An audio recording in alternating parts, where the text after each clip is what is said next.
So here we have an original Rembrandt print done in 1648, and you can see the many books that I'm surrounded with.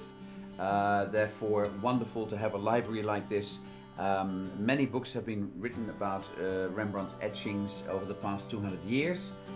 Only during the past 50 years we were able to get a good picture, let's say, a good sort of overview of what he has done, and especially which of these prints are lifetime impressions. Now, in order to determine that, I had to go through all these various books. One or two of these books have to do with watermarks. Another book has to do with the fact that we would like to know how many do we think he printed of a particular state. Then there is the famous white bone. That was sort of our best tool so far, but during the last few months something else has come up, and they have produced a new Holstein, and in the new Holstein they're far more specific about the differences in states.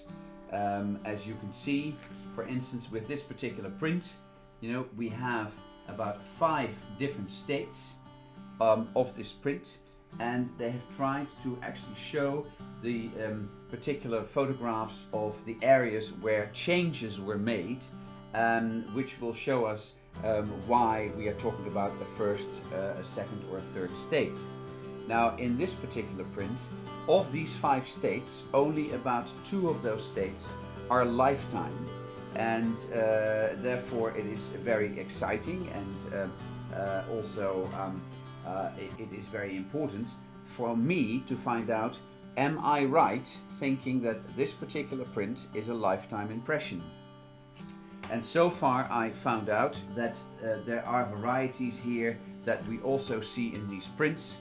For instance, near the door there, the man is sort of standing there, and there is a white gap, and that is the same white gap that you actually see here. This is that same white gap. This is these are the lines that we can see in our print, and this is the second state, and you can see that those lines have already faded.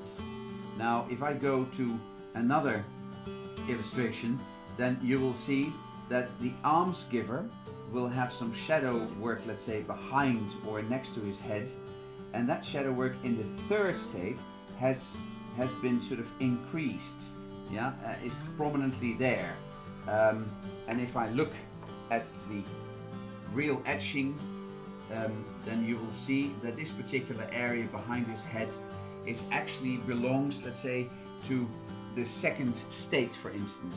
But because we've also determined that this bit here is actually a first state, it is very easy now to say that this is the first state of 5.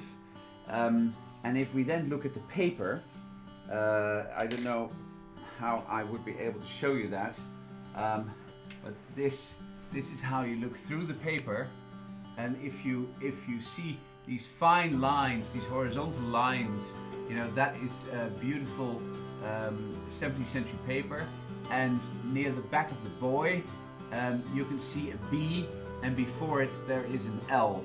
Now, those are the counter marks in the sort of handmade paper, and that counter mark is similar to this particular counter mark that we have just found in a book that Mr. Hinterding actually wrote, and shows all the various watermarks in paper that have to do with Rembrandt. Now, it is quite remarkable, I think, also that a print like this, lifetime impression, in a beautiful state, would only sort of have a price of around 27,500 euro.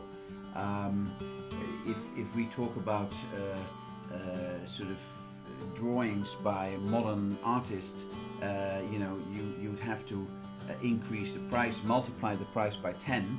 And here we're actually talking about, let's say, an even more original, the origin, as it were, of draftsmanship. Rembrandt was definitely one of the most inventive artists that we've known, and his oeuvre of 300 plates is quite remarkable. He did biblical scenes, he did sort of genre scenes, but also some wonderful landscapes. And I am actually I feel very honored that I'm able to deal with the real McCoy, as we call it.